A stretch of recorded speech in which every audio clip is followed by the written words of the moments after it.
Tonight on KGW News, images of a local inmate that are difficult to watch. The incident that's now put the Clark County Jail at the center of a lawsuit. Plus, Portland's new mayor says he wants to stop the endless cycle. We must change the way we think about the crisis and respond immediately and decisively. Why there are already questions about his vision to stop campers from moving from one street to another. Then, Oregon's biggest school district once again facing some tough choices. And later, and it's kind of like the holidays for the chef roll in a way. The local chefs and restaurants in the running for one of the industry's most coveted honors.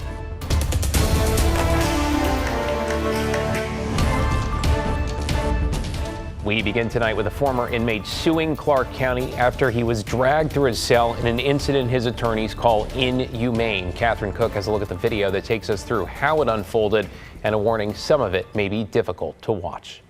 Security video from 2021 shows O'Neill Payne III standing in a Clark County jail cell. Suddenly, Corrections Deputy Robert Hanks steps forward and shoves Payne into his bunk, then into a wall. It was part of a series of events that day that led Payne to sue Clark County. The lawsuit, filed Friday, claims excessive force, failure to train deputies, and negligence. The same security video shows deputies tying a rope to Payne's hands and dragging him on the ground. The lawsuit claims it caused Payne physical injuries and emotional stress.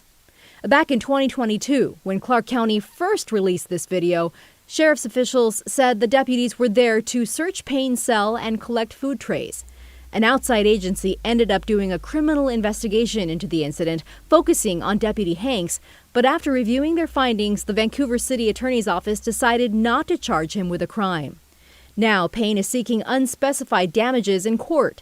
In a statement, Payne's attorney said, quote, "Dragging a handcuffed black man around the jail floor with a rope is inhumane and a vile abuse of power.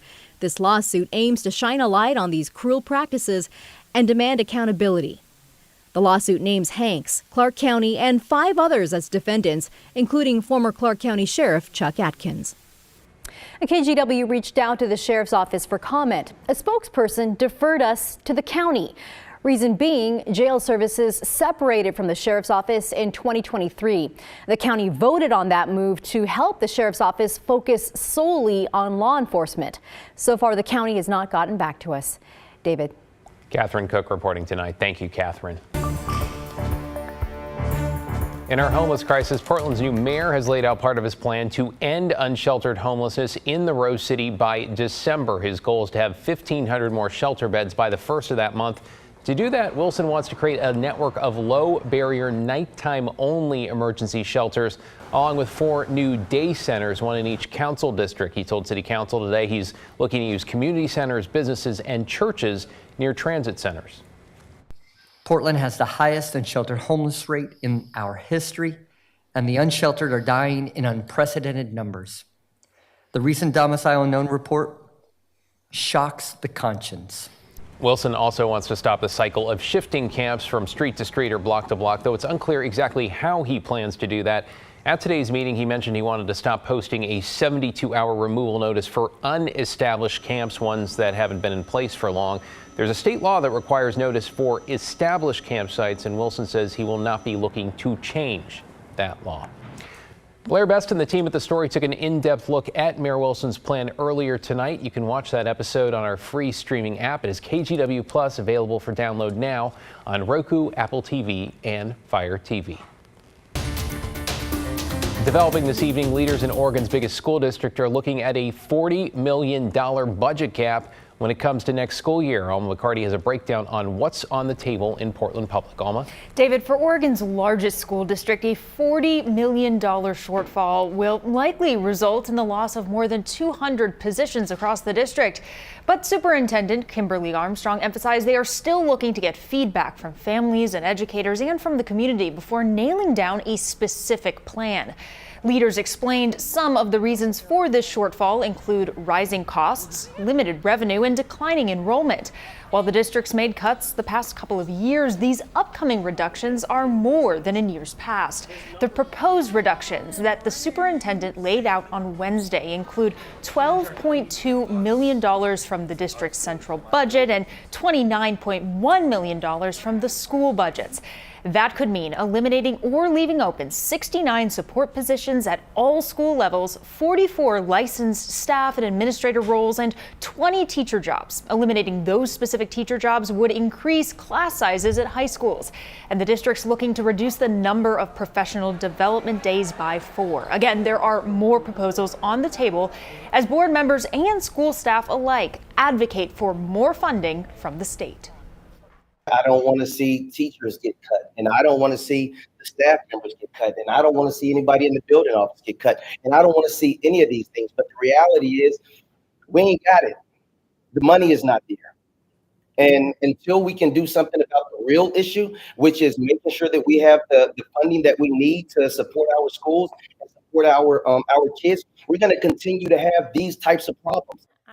These topics also touched on in a broader statewide discussion down in Salem today as the education committees in both the House and the Senate kicked off their first committee meetings. State lawmakers consider education one of their major areas of focus during the 160-day long session.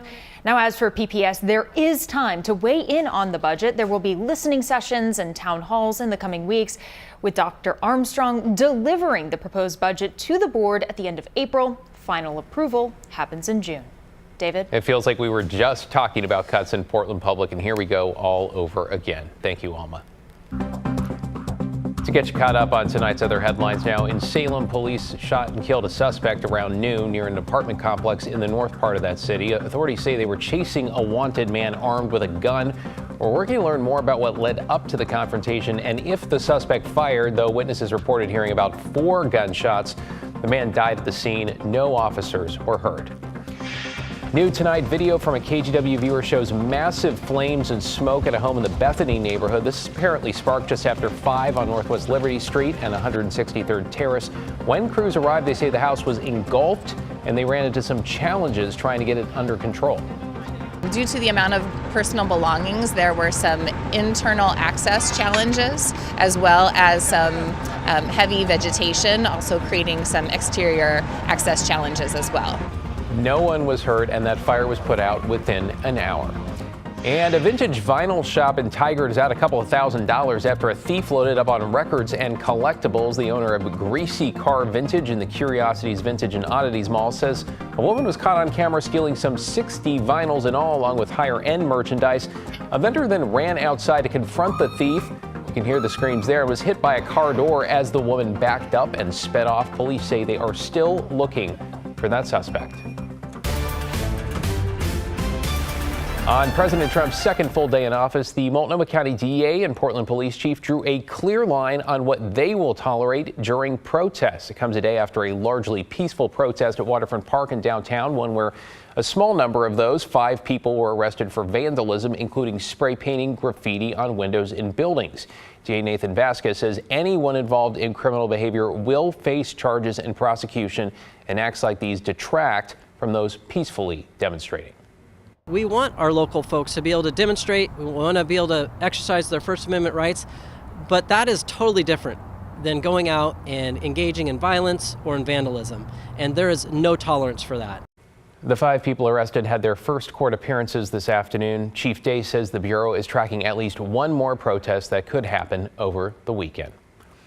Okay, when it comes to the president's policy changes, the U.S. Justice Department is now ordering federal prosecutors to investigate state or local officials who they think may be interfering with the administration's crackdown on immigration. The memo goes on so far to suggest that these officials could face criminal charges. Now, both Portland Police and the Washington County DA told us today they do not get involved with immigration enforcement efforts. We don't care what your religion, your race, your nationality, your sex, your documented status. We don't care about any of that. We are just here to prosecute state law. If we are told that a person has a warrant and it's simply for the the allegation of being in the country illegally, then that's going to be handled by the feds. That's not something that we're going to enforce. Oregon is considered a sanctuary state with a law that essentially restricts authorities from cooperating with federal officials when it comes to immigration enforcement. Meanwhile, the Trump administration is ordering all federal employees in diversity, equity, and inclusion, or DEI, roles placed on paid administrative leave. In addition, all DEI websites and social media accounts related to the federal government must be taken down. And then by next Friday, there is more here. Federal agencies must submit a written plan outlining how they plan to fire employees who are part of DEI offices and programs. We'll keep you posted.